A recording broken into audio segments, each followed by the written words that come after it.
కరీంనగర్ కీర్తి medical stores లో 30,000 రకాలకు పైగా మందులతో 24/7 కస్టమర్ సర్వీస్. Phone number 8712613575.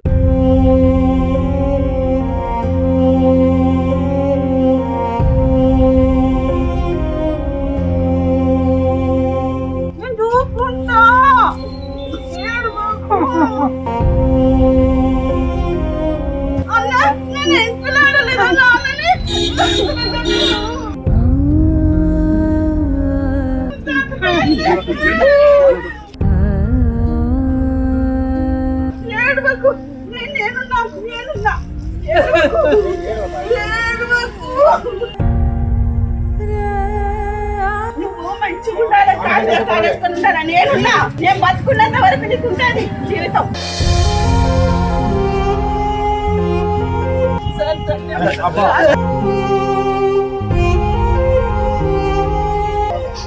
నేను సచ్చేదాకా మీరు రుణపడి ఉంటాను సార్. నేను నమస్తే, welcome to Suman TV Karimnagar. నేను మీ అనిల్. అయితే నేను సోషల్ మీడియాలో ఒక వీడియో చూడడం జరిగింది.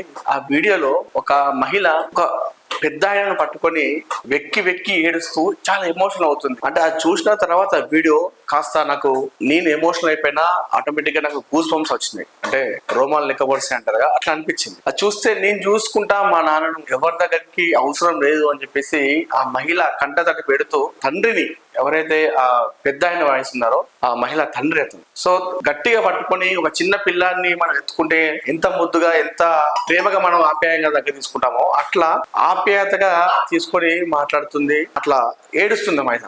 సో అతను నా వీడియో గురించి చాలా ఎంక్వైరీ చేయడం జరిగింది.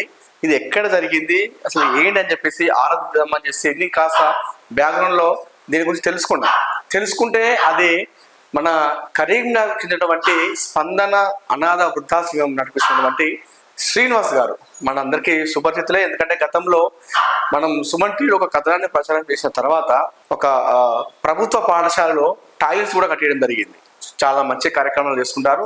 వృద్ధాశ్రమంలో కూడా చాలా మంచి మంచి కార్యక్రమాలు చేస్తూ ఉంటారు. ఆయన ఎంతో మందిని అనాథాలను చేరదీయడం అట్లా చేస్తుంటారు. సో ఇదంతా ఒక 3 నెలల కింద ఇదంతా స్టోరీ జరిగినట్టుగా తెలుస్తుంది. 3 నెలల కింద మన కరీంనగర్ బస్ స్టాండ్ లో ఒక వృద్ధుడు ఉన్నట్టుగా ఆయనకు పోలీసులు సమాచారం అందిస్తే ఆయన వెళ్ళి తీసుకురావడం జరిగింది. తర్వాత ఒక 3 నెలల తర్వాత ఇదంతా జరిగింది. తర్వాత ఆ వృద్ధుడు ఎక్కడైతే వాళ్ళ మహిళ వాళ్ళ కూతురు దగ్గర వెళ్ళిన తర్వాత ఈ సీన్ అంతా కూడా జరిగిందట. అసలు ఏం జరిగింది, ఆ బస్ స్టాండ్ దగ్గర ఎందుకు కనిపించాడు ఆ వృద్ధుడు, తర్వాత ఏం జరిగింది, మళ్ళీ వాళ్ళ కొడుకులు ఉన్నప్పుడు కూడా ఎందుకు పట్టించుకోకుండా ఆయన బస్ స్టాండ్ దగ్గర ఎందుకు తిరుగుతున్నాడు కరీంనగర్లో అని మాట్లాడదాం.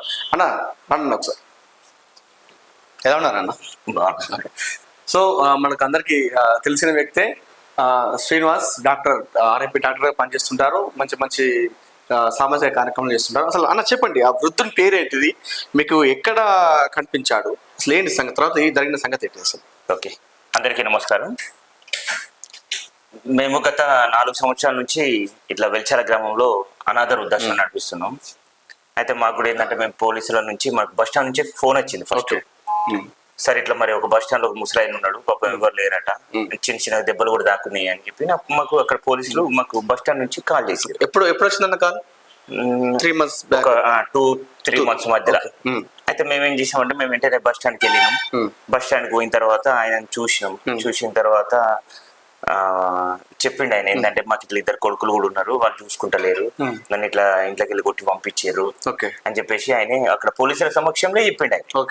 చెప్పిన తర్వాత మరి సరే మేమైతే ఇట్లా మాదైతే అనాథాశ్రమం, మరి ఇట్లా కొడుకులు బిడ్డలు ఉంటే మళ్ళీ వాళ్ళతో ఏమైనా ఇబ్బంది అయితే అంటే లేదు వాళ్ళు ఆల్రెడీ మమ్మల్ని ఇంట్లోకి వెళ్ళి గెట్టేసిర్రు అని చెప్పిండు అన్నట్టు. చెప్పిన తర్వాత సరే మరి ఎవరికైతే మనం మంచి చేయాలనే ఒక ఆశ్రమం పెట్టినాం. పాపం ఇట్లాంటి ఏజ్ లా పాపం ఇన్ని బాధలు పడద్దు. ఆయన లాస్ట్ చివరి ఏజ్ లో ఉన్నాడు, 70 సంవత్సరాలకు ఉంటాడు కావచ్చు.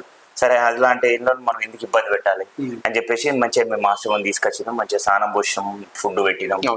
ఇట్లా రోజుకి ఏంటంటే కొంచెం నొప్పులు ఉంటే టాబ్లెట్స్ ఇచ్చినా అవన్నీ సెట్ అయిపోయాయి. ఇక 2-3 నెలల తర్వాత ఇప్పుడు ఉంటుంటే మనకు రోజుకి ఇంత ఫ్రెండ్షిప్ పెరుగుతాయి. ఆయనతో కూడా మనకి ఏంటంటే పరిచయాలు పెరుగుతాయి, ఎక్కడ ఉంటారు ఏంటి అనేది అవన్నీ అడిగితే ఆయన చెప్పిండు అన్నట్టు ఇల్లు మాది హన్మకొండ, మాకు ఇట్లా కొడుకులు ఉన్నారు బిడ్డలు ఉన్నారు, కానీ బిడ్డలకు తెలియకుండానే బయటకు వచ్చింది అన్నట్టు. కొడుకులు అయితే వెళ్ళగొట్టిరు, బిడ్డలకు తెలియకుండానే బయటకు వచ్చింది. ఎందుకంటే ఈ కాలంలో కొడుకులు పట్టించుకోకపోతే బిడ్డలు ఎట్లా చూసుకుంటారని కొంతమంది తల్లిదండ్రులు అనుకుంటారు ఫీలింగ్.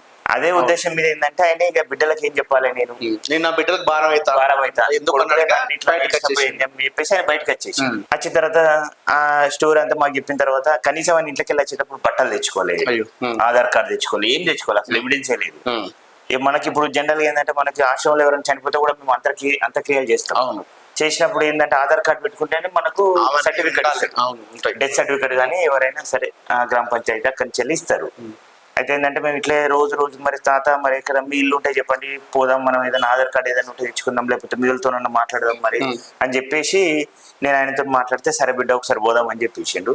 పోయిన నెల పోదాం అని అన్నాడు కానీ నాకు కొంచెం పనుతుల వల్ల పోలేదు. ఫస్ట్ తర్వాత పోదాం అని చెప్పేసి నిన్నగాక మొన్న వెళ్ళడం జరిగింది. ఈ 2-3 రోజుల కిందట వెళ్ళడం జరిగింది. వెళ్ళిన తర్వాత మేము ఫస్ట్ అక్కడ పోయిన తర్వాత అలా కొడుకు వాళ్ళు ఉన్న ఇల్లు తాళం వేసింది. సరే వేరే కాడ ఉంటారు అని చెప్పిన తర్వాత మళ్ళీ ఆ చుట్టుపక్కల వాళ్ళందరూ మా చేంజ్ చేశారంటే అడ్రస్ చెప్పారు. అడ్రస్ చెప్పిన తర్వాత మళ్ళీ అక్కడికి పోయిన తర్వాత వాళ్ళందరూ వాళ్ళు ఉన్నారు, వాళ్ళ కొడుకు వాళ్ళు ఇట్లా ఉన్నారు. వాళ్ళ కొడుకు వాళ్ళు వచ్చిన తర్వాత అరే మేము చూసినాం మాది ఇది అని అన్న తర్వాత ఆయన ముసలైన ఆల్రెడీ ఎమోషనల్ గా చెప్పేసిండు, మీరేం మామూలు బయటకు వెళ్ళి కొట్టారు కదా, మీరు ఎట్లా చూస్తారు అని అన్న తర్వాత అలా బిడ్డ కూడా లోకల్ ఉంటది కాబట్టి ఆమెకు కూడా ఈ చుట్టుపక్కల మన ఇక్కడ అక్కడ ఏంటంటే 2-3 మంది జమ అవుతారు కదా, మనం వాళ్ళ బిడ్డ కూడా చెప్పారు. మీరు చూసిన వీడియో ఏంటంటే వాళ్ళ బిడ్డ వచ్చిన తర్వాత ఫస్ట్ వాళ్ళ నాన్నని చూసిన తర్వాత ఎమోషనల్ అయిన వీడియో, డైరెక్ట్ పట్టుకొని ఫస్ట్ వాళ్ళ బిడ్డకి ఈ చుట్టుపక్కల ఎవరైతే సమాచారం ఇచ్చారో ఫస్ట్ ఆమె రాగానే ఫస్ట్ అలా నానబట్టుకొని ఇచ్చిన వీడియో అది. అట్లా అంటే అంత ఎమోషనల్ గా ఫీల్ అయింది అన్నట్టు. ఫీల్ అయిపోయి కొడుకు లేకపోయినా సరే నేను చూసుకుంటా, నేను బతుకున్న రోజులు మా నాన్న మంచిగా చూసుకుంటా అనేది ఆమె మాట్లాడితే నాకు కూడా నిజంగా సంతోషం అనిపించింది. అంటే ఈ కాలంలో కొడుకులు కాదన్న బిడ్డ అట్లా దగ్గర తీసుకొని నేను బతుకున్న రోజులు నేను చూసుకుంటాను అన్నదంటే నాకు కూడా సంతోషం అనిపించింది. అంటే కొడుకులు కూడా పట్టించుకొని ఈ తరుణంలో కూతురు అంటే ఒక పెళ్లి అయిన తర్వాత ఎక్కువ, ఎందుకంటే కూతురికి ఉన్నప్పటికి కూడా అక్కడ ఉన్నటువంటి పరిస్థితులు కావచ్చు, వాళ్ళ అత్తమామ భర్తల వల్ల తండ్రి మీద ప్రేమ ఉన్నప్పటికీ కూడా చాలా మంది వ్యక్తం చేయలేకపోతారు. కానీ ఏమే డైరెక్ట్ గా చెప్పింది నేను చూసుకుంటా, ఏమైనా కూడా అలా భర్త ప్రజెంట్ అక్కడ తీసుకొచ్చిన కూడా అలా భర్త అలా భర్త చాలా మంది ఒప్పుకోరు. ఇప్పుడు ఆమె తండ్రి కాబట్టి ఒప్పుకుంది. అవును, వాళ్ళ భర్తతో కూడా చెప్పిపించింది ఆమె. ఆ ముసలాయనకు నువ్వు నేను తీసుకపోతే అల్లుడు ఏమన్నా అనుకుంటున్నా, మరి అల్లుడితో కూడా మాట్లాడు అంటే అల్లుడు కూడా అప్పుడు చెప్పిండు ఆయన, ఏ రా మా ఇంటికి రా నువ్వు అని చెప్పేసింది అన్నట్టు. అంటే ఓవరాల్ చూసిన తర్వాత సీన్ అంతా మీకు ఏమనిపించిందట? అంటే మీ దగ్గరికి ఎక్కువ ఎట్లాంటి కేసులు వస్తుంటాయి, తండ్రి కొడుకులు మెయిన్ ఏంటంటే ఇప్పుడు సమాజంలో ఎక్కువ అయితే చాలా మంది కొడుకులో ప్రియాటిస్తారు. అవును, కొడుకులో ప్రియాటిస్తారు కానీ కొడుకులు ఏంటంటే కొడుకులకి ఎక్కువ చదివించడం, లేకపోతే కొడుకులను ఇంకా కొడుకులకు ఇంత సంపాదించాలి. అవును, బిడ్డకి ఏముంది ఇప్పుడు మనం సంపాదించిన దానిలో 20 లక్షలు 30 లక్షలు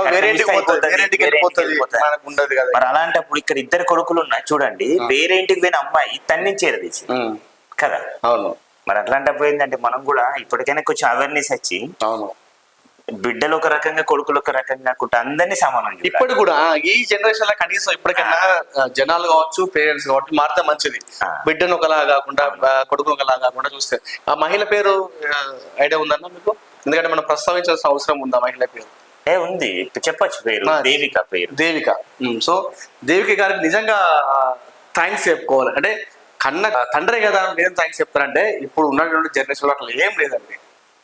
కన్నా కొడుకులే వదిలేస్తున్నారు, కూతులు కూడా చాలా ప్లేసులు మనం చూసినాం కూడా, ఆస్తుల కోసం ఎంత గడిబిడి చేయడము, గొడవలు పెట్టుకోవడం. కానీ ఇలాంటి తరుణంలో వాళ్ళ తండ్రిని చూడగానే ఒక చిన్న పిల్లాడిలా ఏడుస్తూ నా నాన్నని చూసుకుంటా, నేను ఎటు వెళ్ళగొట్టను మంచిగా చూసుకుంటాను ఏడ్చుకుంటూ ఆప్యాయంగా తీసుకుంది. నిజంగా దేవికి గారి థ్యాంక్స్ చెప్తూ, అదేవిధంగా ఎవరైతే కరీంనగర్లో ఎక్కడైనా సరే ఈ పరిసర ప్రాంతాల్లో ఎవరైనా అనాథ కనిపిస్తే చాలు శ్రీనివాస్ బొమ్మకల్లు చెందినటువంటి ఆర్ఎంపీ డాక్టర్ శ్రీనివాస్ గారు దగ్గరుండి తీసుకెళ్లి వాళ్ళ అనాథాశ్రమంలో వారిని పెడుతూ వాళ్ళ బాగోలు చూస్తున్నారు. మీకు కూడా once again thank you so much అండి.